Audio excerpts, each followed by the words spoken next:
오늘의 데일리 뉴스레터에 오신 것을 환영합니다. 1. 독일 주력 전차급의 놀라운 화력 개량. 2. 교전비 시뮬레이션의 공개에 난리난 중국 반응. 3. KF-21 전투기 램제트 엔진 마하 1.48 비행 이륙. 한번 진실을 알아봅시다. 시청자들의 요청에 의해 하나의 영상에 담았습니다. 우리 군의 신뢰도가 현재 최악의 수준에 이르렀습니다. 군 입장에서는 이번 해가 최악으로 시작되는 것 같습니다. 그러나 어딘가에서는 이 시점을 기다렸던 듯이 대한민국의 군사력에 흠집을 내기에 열심히 일하고 있습니다. 마치 심리전과 같은 느낌마저 드는 상황입니다. 한 예로 대한민국의 군사력 실상을 들면 일부 후방부대에서 사용되는 노후 장비에 대한 비판이 심하게 제기됩니다. 더욱 분하게도 이 비판 중 일부는 사실임을 알 수 있습니다. 특히 M48 패튼 전차는 M48A3K, M48A5K 등으로 우리 군의 기술력을 통해 상당한 개량을 거쳤지만 연식이 오래되고 구식 개념의 무기체계로 인해 노후화 문제가 심각합니다. 패튼의 최고 속도는 시속 50km 정도지만 일부 오래된 패튼은 평지에서도 이 절반에 못 미치는 속도를 보여줍니다. 심지어 국내 언론에서는 패튼이 언덕을 제대로 넘지 못하는 구식 전차로 비난하는 기사까지 작성되고 있습니다. 그러나 명확하게 짚고 넘어가야 할 점은 이런 패튼은 일부에 해당한다는 점입니다. 현재 우리 군에서 운용되고 있는 패튼 대부분은 전방의 기갑부대가 아닌 후방 동원 보병사단 등에 배치되어 있습니다. 즉, 유사시 치안 유지 및 지역 방위 임무를 수행하는 역할을 맡고 있습니다. 또한 패튼이 동원 보병사단에 배치되어 있다는 점만 봐도 이해할 수 있습니다. 패튼은 전차전이 아니라 대보병전을 위해 운용되고 있습니다. 패튼은 105mm 주포를 장착한 전차로 적 보병을 상대로 매우 강력한 무기입니다. 그러나 일부 사람들은 패튼이 오래되었다는 이유로 우리 군의 기갑 전력을 비난하고 있습니다. 이런 비판은 너무나 악의적인 것입니다. 게다가 그들은 대한민국의 주력인 K1 전차까지도 욕하고 있습니다. K1도 이미 30년이 넘은 노후 전차라는 이유를 들고 있는데요. 실제로 K1은 1984년 개발 완료 이후 1987년부터 배치되었으며 당시에는 현대식 전차로 패튼과 비교할 수 없는 성능을 갖추고 있었습니다. K1은 52구경장 105mm KM68A1 강선포를 장착하고 길이 9.6m, 폭 3.6m, 높이 2.2m로 본격적인 현대식 전차였습니다. 또한 1200마력급 디젤 엔진을 장착하여 최고 속도 시속 65km로 주행할 수 있었으며 험난한 지형에서도 40km까지 무리 없이 운행할 수 있었습니다. 그러나 시간이 흐르면서 K1의 노후화 문제가 심각해졌고 기동성은 좋지만 전면 방어력은 약하다는 단점이 있었습니다. 또한 크기가 작아 추가 부품 장착이나 개량이 어려웠습니다. 이런 상황에서 2200대에 가까운 K1을 보유한 우리 군의 기갑 전력을 허상이라 주장하는 것은 어떻게 보면 틀린 말은 아닌 것 같습니다. 그렇다면 대한민국이 자랑하던 최강 기갑 전력이 종이 호랑이일까요? 그래서 준비했습니다. 오늘은 대한민국의 화력, 최일선을 책임지는 K1 전차의 진실에 대해 알려드리겠습니다. 결론부터 말하자면 K1 때문에 우리 군의 전투 수행 능력이 형편없다는 건 그야말로 선전선동에 불과한 망발입니다. 앞서 말했듯이 K1은 우리 군의 기갑 전력 중 무려 70%를 차지하는 분명한 수적 주력입니다. 그리고 여기에 대한민국 특유의 뛰어난 기술력이 접목된다면 노후화를 가만두고 볼 리가 없는데요. K1은 일각에서 주장하는 어이없는 주장과 달리 이미 대부분의 물량이 현대화 개량을 끝낸 상태입니다. 우리 군에선 12년을 주기로 대규모 창정비를 진행하고 있는데요. 이를 기점으로 기갑 장비는 엔진 재생부터 시작해 모든 부품을 정비하고 그간의 개량 사항을 포함한 완전히 새로운 모습으로 탈바꿈합니다. 당장 1997년 개량형민 K1A1만 보더라도 기존 K1 전차와 비교해서 확실한 개선이 이루어졌는데요. 가장 큰 변화는 바로 화력입니다. 1990년대 초 북한이 전장 9.5m, 전폭 3.4m, 전고 2.1m에 125mm EA46 활강포를 탑재한 T-72 전차를 실전 배치했다는 첩보가 입수되었는데요. 당시만 하더라도 우리 군에는 콘택트 반응 장갑을 탑재한 T-72A, T-72B를 파괴할 대전차화기가 전무했습니다. 심지어 K1이 주력 포탄인 K270 105mm 날탄의 370mm 관통력으로도 대응이 불가능할 것이라는 의견이 대세였습니다. 6.25 전쟁에 얽힌 대한민국의 전차에 대한 한을 생각하면 악몽이나 다름없는 전망이었는데요. 이에 따라 적어도 동구권, 즉 소린 중국 북한 3국의 주력 전차의 화력에서만큼은 절대 밀려선 안 된다는 일념으로 탄생한 게 바로 K1A1입니다. 일례로 K1A1의 가장 큰 변화는 KM68A1 105mm 52 구경장 강선포를 KM256 120mm 활강포로 교체한 것입니다. 이로 인해 기존 2500m였던 사거리가 3500m까지 증가한 것은 물론 K276 날탄을 발사할 수 있게 되었는데요.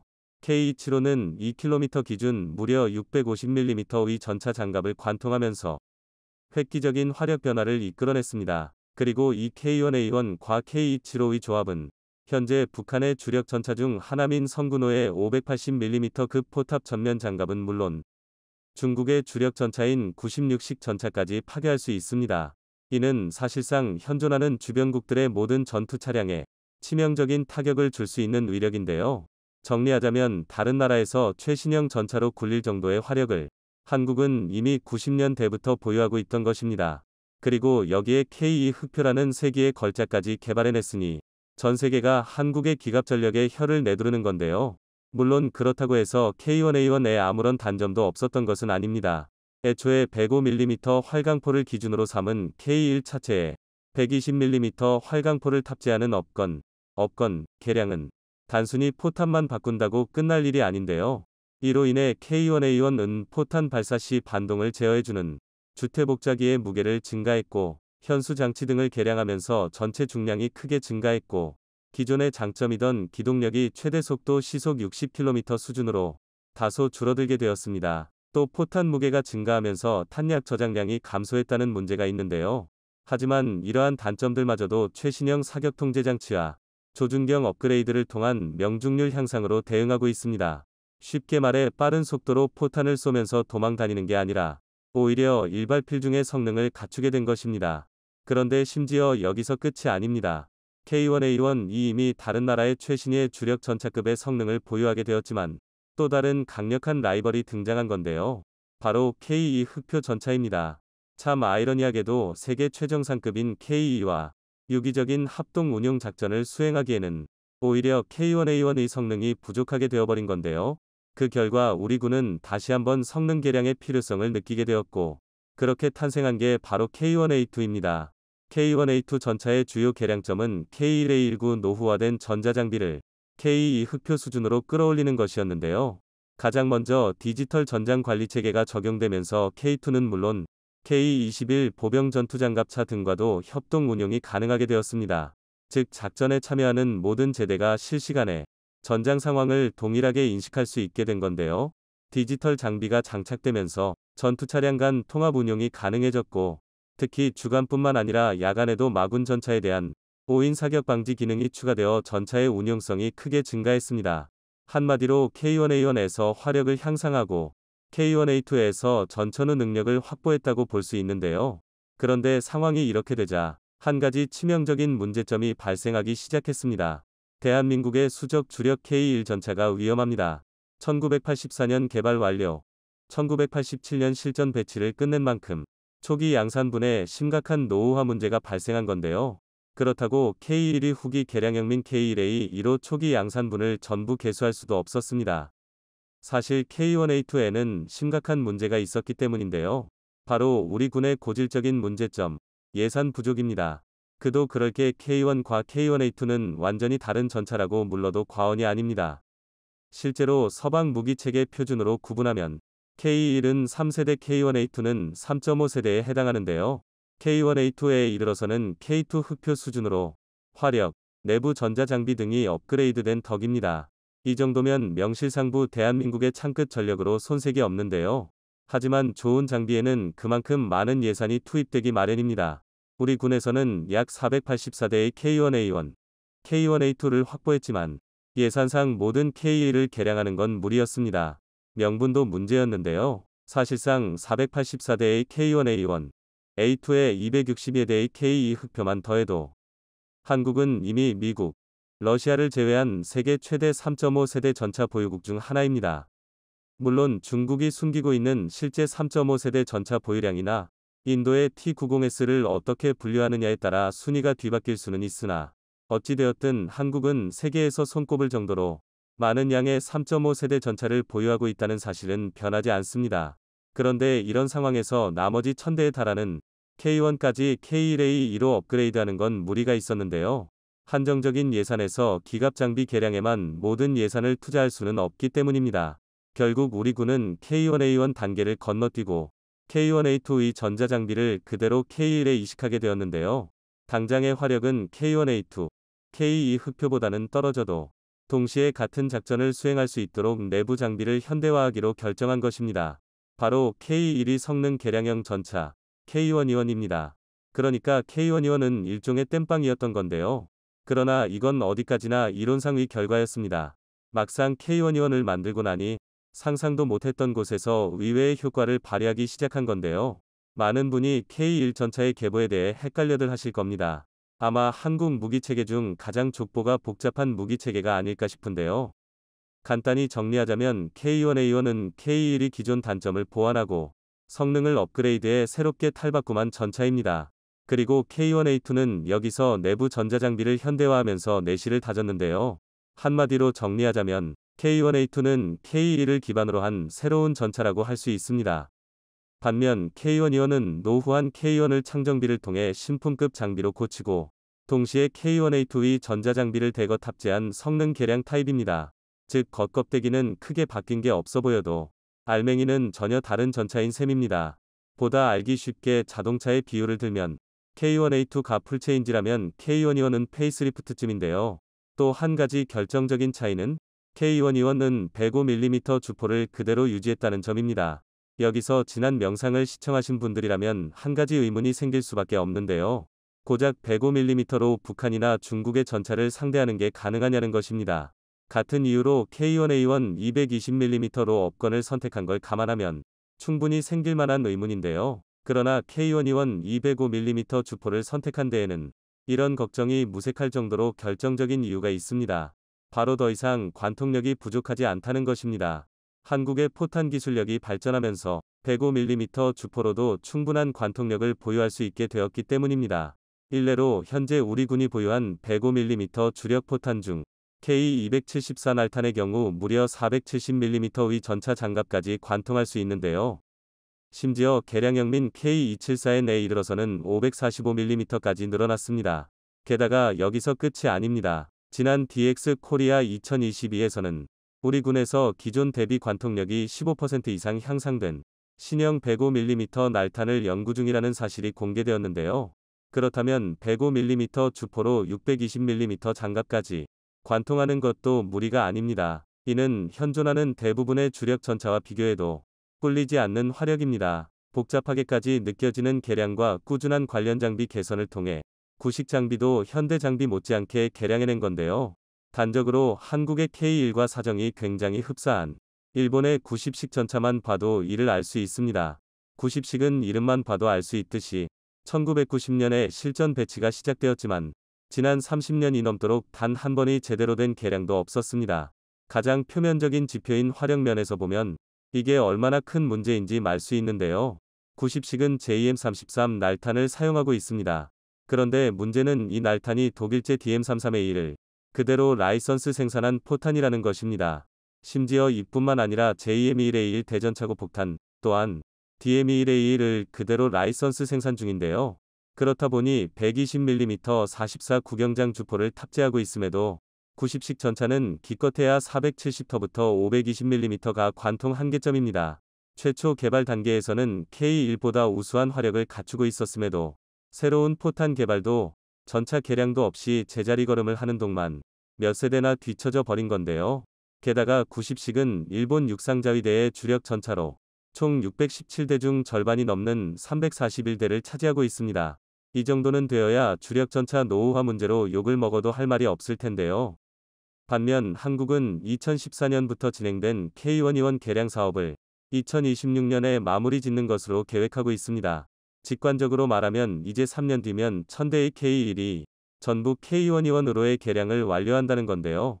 우리 군에서만 도합 1800여 대에 달하는 3.5세대 전차를 보유하게 되는 것입니다. 그런데 심지어 여기서 끝이 아닙니다. K1E1 개량 사업이 2026년에 마무리되어감에 따라 또한 번 창정비 주기가 도래하게 되는데요. 그리고 우리 군에서는 이를 기점으로 K122와 K1A3의 개량을 준비하고 있습니다. 먼저 2024년부터 초기 K121 시작으로 K122 개량이 시작될 예정입니다. K122의 가장 큰 변화는 생존성이라고 할 수 있는데요. K122에서는 RWS 원격 무장 운용 체계와 함께 항상 약점으로 지목되었던 NBC 양압 장치가 적용될 예정입니다. 또한 시인성을 크게 개선한 신형 포수 조준경과 APU가 장착될 예정인데요. APU는 보조 동력 장치로 APU가 장착될 경우 양압 장치를 사용하거나 포격을 가하기 위해 계속 시동을 켜둘 필요가 없어 전차 매복과 같은 작전 임무에 굉장히 유리합니다.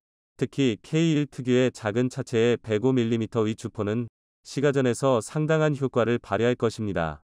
갈수록 보병의 역할과 시가전의 중요성이 대두되는 현대전인 만큼 이는 상당히 중요한 전력 강화인데요. 이와 반대로 K1A3N은 K122에 적용될 개량 사항과 함께 3세대 복합 장갑으로 방어력을 더욱 끌어올리고 360도 외부 감시 체계가 추가될 예정입니다. 시가전은 K122에 담당하게 하고 K1A3는 K2와 함께 본격적인 전차전을 준비하는 모양새인데요. 이쯤 되면 중국의 최신형 3.5세대 전차인 99A식이나 일본의 10식 전차와 비교해도 대등하거나 그 이상의 성능일 것으로 추측됩니다. 이제 왜 K1계열 전차에 대한 말도 안 되는 비방이 들려오는지일 것 같은데요. 아직도 일각에서는 대한민국의 지상 전력이 세계 최강의 반열에 올랐다는 걸 인정하지 못하고 있습니다. 전차와 자주포에 있어서만큼은 대한민국이 미국과 어깨를 나란히 한다고 말해도 절대 과장이 아닌데요. 하지만 이 자리에서 안주해서는 안 될 것입니다. 우리의 기술력이 뛰어난 것은 맞지만 결코 불가능한 수준은 아닌데요. 최근 중국 공산당이 발칵 뒤집어진 일이 벌어져 논란이 되고 있습니다. 생각지도 못한 곳에서 그동안 중국 공산당이 꽁꽁 숨겨왔던 극비문서가 공개된 것인데요. 그 극비문서는 중국 주력 전차와 연관된 재원이었으며 이를 확인한 중국 공산당은 즉시 해당 게시글을 삭제했지만 이미 전 세계로 퍼진 뒤였습니다. 이를 확인한 전 세계 군 전문가들은 중국의 전차 스펙에 실소를 지을 수밖에 없었는데 중국이 그동안 한국의 K2 흑표 전차에 대해 자신들의 최신형 전차보다 못하다고 비교해왔던 것이 전부 거짓이기 때문입니다. 이 때문에 북한을 포함한 중국제 전차를 산 국가들이 난리가 났는데 한번 자세하게 알아보겠습니다.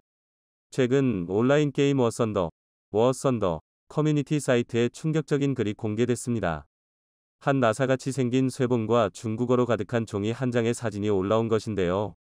이는 사실 중국 육군의 주력 전차인 99식 전차에 쓰이는 중국군의 신형 125mm 날개 안정 분리 철갑탄 APFSDS DTC-10의 재원표로 중국 군사 2급 비밀에 해당하는 극비문서가 등장하자 중국 보안 당국이 발칵 뒤집어졌습니다. 중국 군사보안부와 공안은 곧바로 군가 기밀을 유출시킨 글 작성자를 색출해 체포하는 데 성공했는데 용의자는 현역 군인 신분으로 관련 병과에서 군복무를 하고 있었습니다. 중국군 보안부는 용의자에 대해 왜 이 같은 범행을 저질렀는지 심층적인 신문을 진행했는데요. 그 범행 동기가 너무 어이가 없어 사건을 맡고 있던 중국 보안부 담당관이 충격을 받았습니다. 극비문서가 발견된 커뮤니티와 관련된 워썬더는 러시아 게임 업체가 운영하는 온라인 전쟁 게임으로 전 세계 각국이 운용 중인 온갖 종류의 무기체계가 등장하는 것으로 유명합니다. 게시물을 작성한 용의자는 워썬더에 너무 몰입한 나머지 게임상에 구현된 중국군 99 전차의 화력이 실제와 달리 너무 약하다며 심지어 한국군의 K2 흑표보다도 약한 것에 분노해 게임 운영자에게 중국군 전차 화력 능력치 상향 조정을 요구하기 위해 이 같은 짓을 벌인 것이었죠. 커뮤니티 운영진 측은 범상치 않은 글이 올라오자 해당 게시글을 즉각 삭제했지만 유출된 재원표는 이미 온라인에 대량으로 유포된 뒤였는데요. 이런 게시물을 작성하는 대부분의 사용자들은 우리나라 무기가 너무 약하니 능력치를 상향 조정하라 는 취지로 다른 사용자들과 논쟁을 벌이다가 자신의 정보와 지식을 과시하기 위하 기밀 자료를 공개하는 경우가 대부분입니다. 사건이 발생한 대부분의 나라들은 기밀 유출에 대한 처벌이 비교적 약한 편이고 상당수 무기체계들의 재원과 성능이 공개되는 경우가 많아 크게 문제될 것 없이 넘어가곤 했습니다. 하지만 이번 사건은 정보 통제가 엄격하고 범죄자에 대한 처벌이 대단히 강력한 중국에서 그것도 현역 군인에 의해 일어난 일이어서 중국 당국도 상당한 충격을 받았는데요. 이번에 실제 재원이 공개된 중국군 전차포탄은 대륙의 실수라고 불리는 최신형 99식 계열에서 사용하는 DTC-10 125mm 날개 한정식 철갑탄으로 중국군의 현용 전차포탄 가운데 최강의 위력을 가진 것으로 평가되는 것이었습니다. 중국은 99식 전차의 날탄이 2000m에서 균질 압연강판 기준 980mm를 관통했다고 주장하고 있었는데, 실제로 980mm 균질 압연강판을 관통했다면 노벨 물리학상을 받아도 손색이 없었기 때문에 너무 터무니없다고 느낀 전문가들은 750터부터 800mm의 관통력을 지녔을 것이라 예측했습니다. 하지만 중국의 실제 재원은 전문가들의 예상에 훨씬 못 미쳐 충격을 줬는데요. 유출된 재원표에는 이 포탄이 섭씨 15도의 기온 조건에서 2000m 거리의 표적을 공격할 경우 균질 압연강판 680mm 수준의 관통 능력을 발휘한다고 표기되어 있었습니다.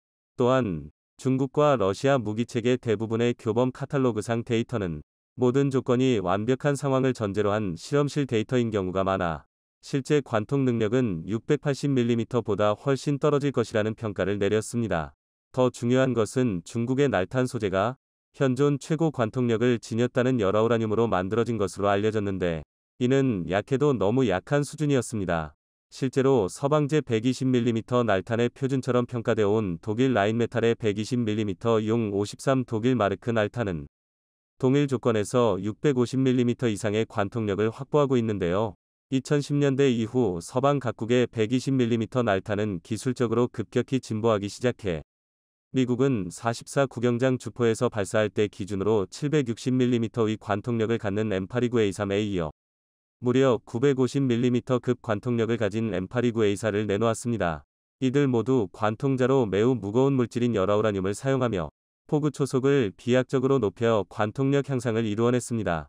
텅스텐 관통자를 사용하는 포탄 가운데 가장 우수한 기술력을 가진 것으로 평가되는 한국은 K2 흑표가 발사했다고 가정할 때 K279 모델에서 830mm 이상의 관통력을 확보한 것으로 알려졌습니다.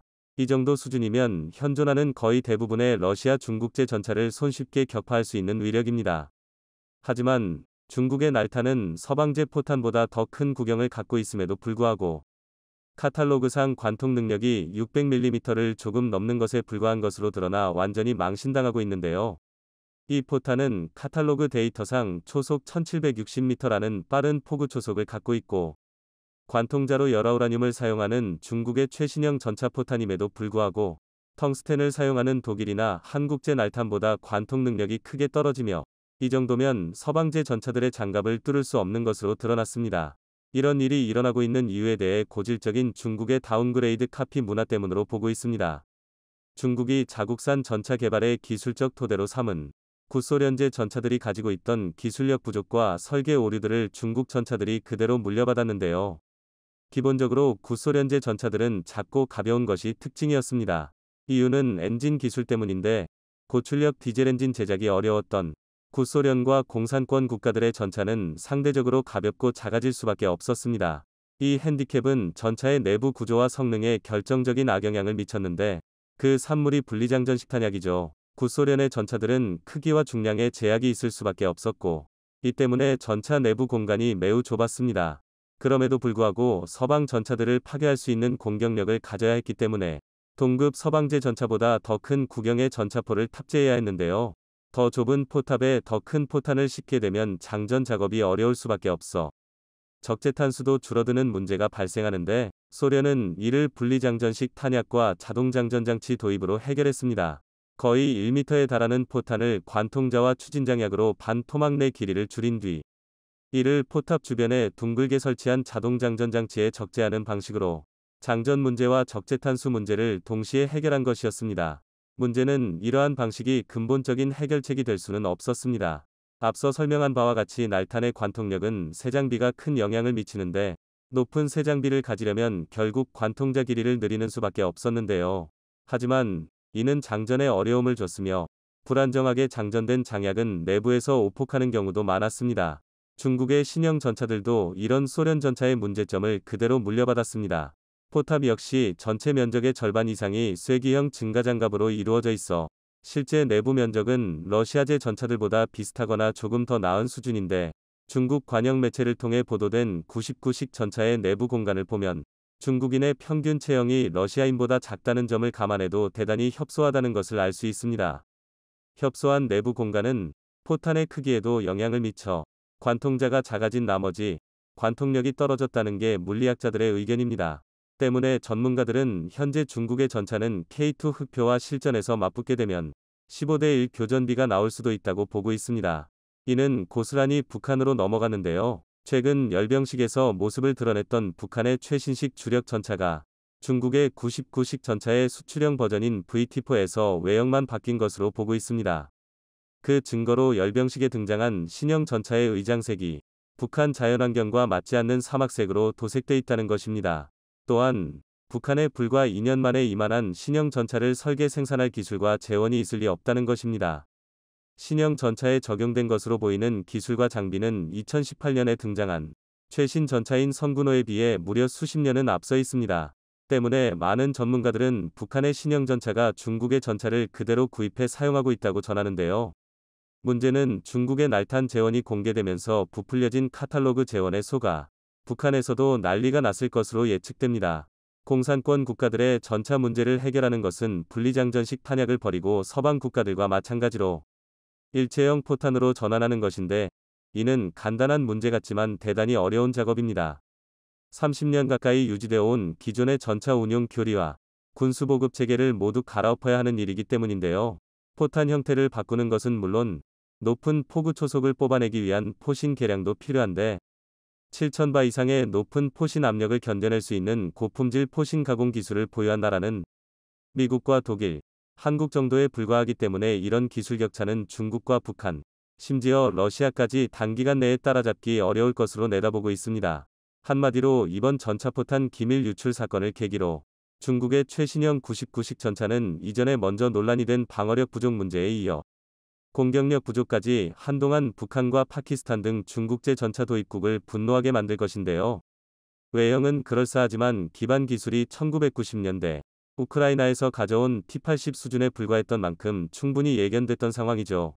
게임에서 중국 전차가 한국의 K2 흑표보다 약하다는 이유만으로 군사 기밀을 폭로해버린 중국 군인뿐만 아니라 말도 안 되는 재원으로 세계를 속이려 했던 중국 정부 또한 문제가 많아 보이며, 그들이 찬양하는 중화 사상이 결국 얼마나 부질없는 일인지 이번을 계기로 느꼈으면 하는 바람입니다. 최근 우리의 KF-21 보라매가 연속해서 초음속 비행에 성공하자 세계 각국에서 화제가 되었는데요.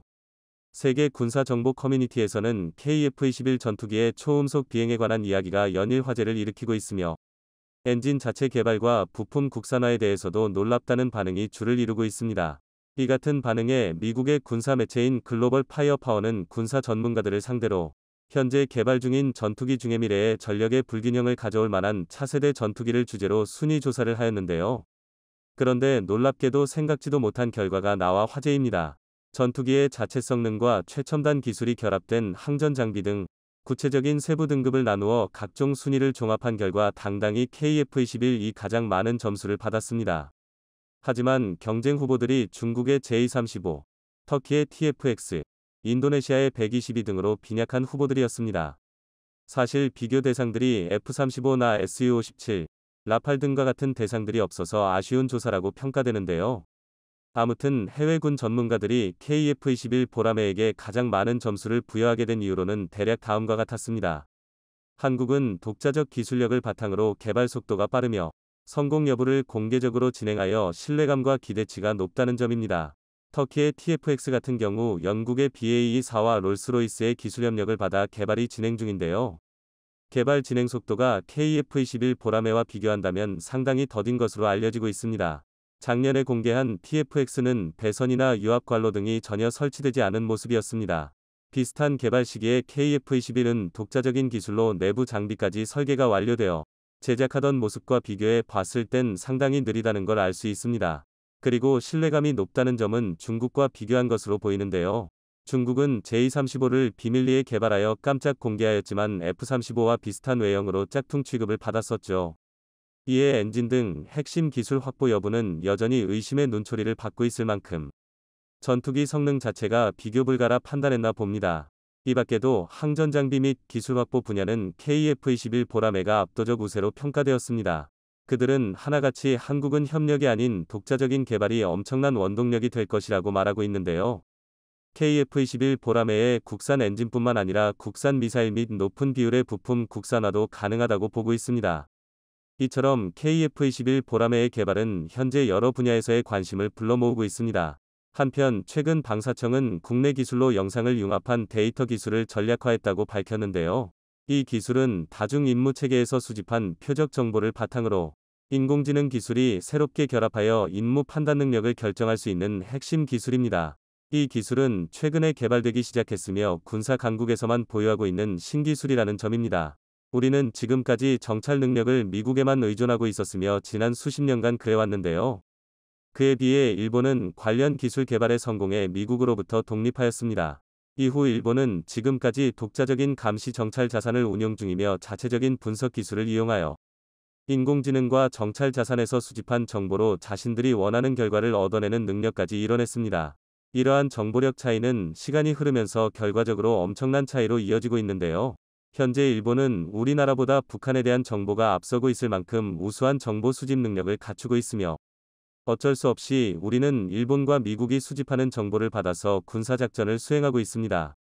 그래서 최근 들어 정보전에서 능력을 높이는 것이 중요한 화두로 떠올랐으며 국방부는 일본과 미국에 대한 정보 의존을 낮추기 위해 노력해왔었습니다. 최근 우크라이나 전쟁에서 미국의 감시 정보를 바탕으로 분리했던 상황을 유리하게 역전한 것을 보면 현대전에서 정찰 영상 정보를 정확하게 수집하고 가공하여 원하는 정보를 찾을 수 있는 분석 능력이 매우 중요해졌다는 것을 알 수 있습니다. 이처럼 정보전에서 우위를 차지하기 위해서는 데이터 퓨전 기술이 확보되어야 했으며 이 기술을 확보하기 위해 방위사업청은 총 700억 원을 투자하여 데이터 표준 기본형을 개발해 전략화하는 데 성공했습니다. 이로써 적을 파악하고 모든 수단을 동원할 수 있는 효과적인 표적 타격 작전 지원 능력을 확보하게 되었습니다. 하지만 우리의 기술 능력은 이제 막 걸음마를 뗀 수준이라서 만족하기에는 이른 수준입니다. 미국은 우리가 제공한 대북 정보 외에도 우리가 모르는 핵심 정보들을 더 가지고 있다고 분석되고 있으며 일찍부터 한국보다 정보전에 많은 투자를 감행한 일본과 정보 교류를 더 많이 하는 것으로 알려졌습니다. 하지만 우리도 앞으로 데이터 퓨전 기술 능력을 더욱 발전시킨다면 기술면에서 나란히 설 수 있습니다. 그 이유로는 미국이 전 세계를 상대로 운영 중인 고성능 군사위성의 화상도는 날이 갈수록 진화하여 엄청난 핵심적인 정보를 가지고 있을 것으로 분석되고 있지만 데이터 퓨전 기술에서는 경쟁국들을 앞서기 때문에 전 세계 정보전에서 많은 격차를 만들고 있어서입니다. 이번 국산화된 데이터 퓨전 기술은 각종 정보를 바탕으로 인공지능과 빅데이터 기반 알고리즘을 추가해 신속하고 빠르게 원하는 적 정보를 추출해 다양한 아군 무기 체계에 전파하는 것까지 결함되어 있습니다. 이는 한국형 전술 데이터 링크와 결합해 대용량 정보를 실시간 전송할 수 있어서 변화되는 전투 상황을 실시간으로 보듯 필요한 전력을 투입할 수 있어 앞으로 우리 군 전력 자산에 큰 효과를 낼 수 있을 것으로 예상됩니다. 우리 군은 추후 전시작전 통제권을 회수할 경우를 대비해 독자적 군사작전의 핵심 수단으로 사용할 계획입니다.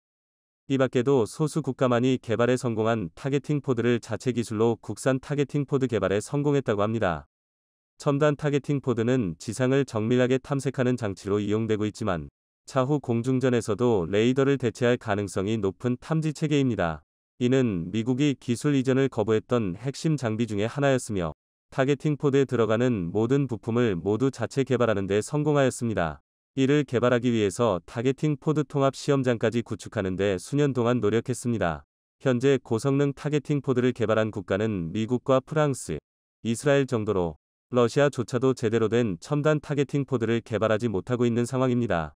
이 기술은 아군 레이저가 목표에 맞고 공중으로 반사되는 미약한 신호를 파악해야 해서 최첨단의 레이더 탐색 장치가 필요하며 빠른 속도로 날아가는 전투기에서 레이저 빛을 파악하는 것은 고도의 군사 기술이 요구되는 부분입니다.